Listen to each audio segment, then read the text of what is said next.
This is not about my story, but someone from my church, and he wanted to share his experience with anyone else. He's a 32-year-old man, and his pseudonym is Mark. He's a fairly big guy, and this situation took place when he was on his way home from work. He said that he had lost his phone 1 week before this whole situation happened, so he couldn't call and get any help during the story.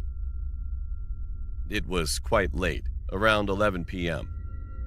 He had finished work and was walking to a taxi stop location, and when he got there, a few people were standing around waiting as well. After about 2 minutes, he noticed that there was a minivan approaching. Usually, minivans are cheaper than taxis, and he felt tired that day, so he decided to take the minivan. He sat on a seat, and there was a young boy seated in the passenger side next to the driver who was collecting the fare. And then, 2 other boys who looked like teenagers also boarded the minivan and sat in the seats in front of him. Once the minivan took off, after about 5 minutes, the boy asked if they would like to drink some Coke. The boys accepted and started drinking. And they also gave it to Mark. Mark was also feeling thirsty, so he took it, but only a sip. Not much later, he started feeling drowsy. Just before he about laid his head on the seat beside him, he noticed that those 2 boys were already knocked out. After he laid his head down, he heard noises coming from the back seats. 2 people were talking in a different language. The car was passing a big signboard that showed Crest Chicken Farm. And then he finally passed out.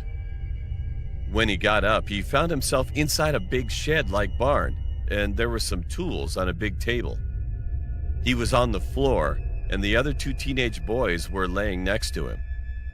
He still felt a bit drowsy, but he managed to get himself up as he was looking for an escape.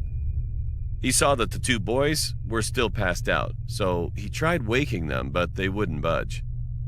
As Mark was kind of a big man, he tried to see if he could carry one of them, but it was hard to do because even Mark was having a hard time to stand properly.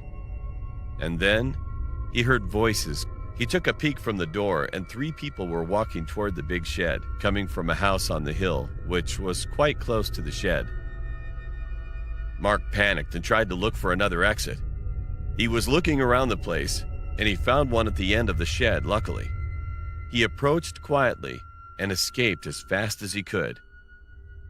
At this point, his vision was all blurry, but he managed to find a fence door and unlocked it. He heard the people shouting, but he ignored. He just kept on running. When he finally reached his house, it was early morning, around 5 a.m. His wife was up all night waiting for him and ran out the front door as soon as she saw him. He collapsed and slept for almost the whole day. When he woke up and finally got a chance to explain to his wife what had transpired that night, he remembered about the other 2 boys who were still there. Then he contacted the police immediately. He told the police about the road signs and a big billboard for Crest Chicken Farm and other things that he could remember. About 2 weeks after, there was a police report about how they found 2 teenage boys' bodies in a lake and advised that when they examined the bodies, all their organs were missing.